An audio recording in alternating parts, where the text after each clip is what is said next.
instructing, and so many of you have often said, protecting our children is not just our professional calling, it is our moral obligation. Yes.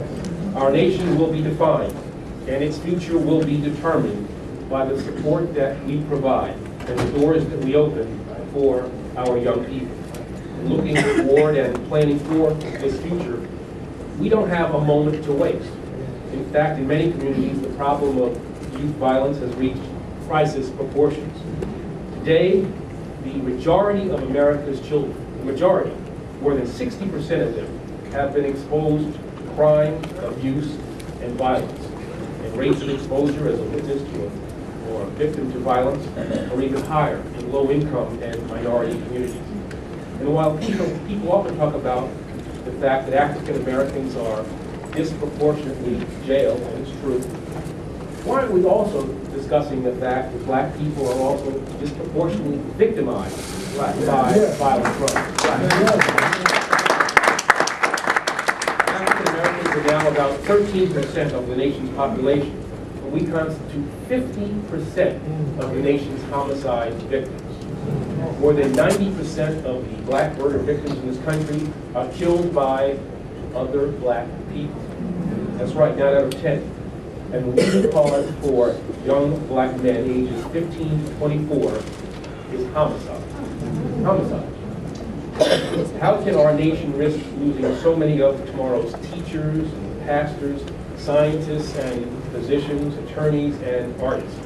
How, it is time to ask again, can a country like this allow it? Well, the answer, of course, is that we cannot. My answer to you and every child who lives in fear or is struggling to heal or to find hope is that we will not allow it to happen. But how?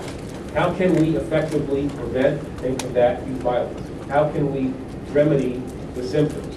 How can we overcome the obstacles before us and the odds against us? Well, these are critical and they are complex questions. And we can no longer answer them in vague platitudes and cliche calls to action.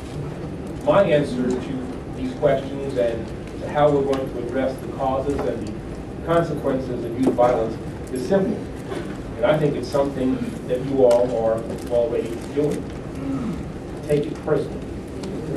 Take it personally. When you read that 1.5 million American children have a parent behind bars, and that the majority of African American households nationwide do not include a father, and when you know that children in these households are more likely to live in poverty, to perform poorly in school, to commit crime, and to abuse drugs, take it personally. Yes. When you discover that black and Hispanic 12th graders are on average reading at the same level as white 8th graders, take it personally. We know that a good education holds the key to a better life.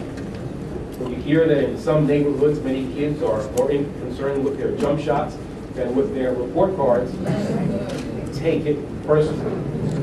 When you see just how common and widely accepted it is for our young people to celebrate movies, music, games, and role models that glorify violence and denigrate women, take it personally. Yes, thank you. When you understand how youth violence hurts local communities, lowers property values, drives up medical costs, and forces us to spend precious taxpayer dollars on prisons and jails rather than on education, mentoring, and violence prevention programs, take it personally. And when you realize that on average, 16 young people are murdered every single day in this country, take it personally. Come on.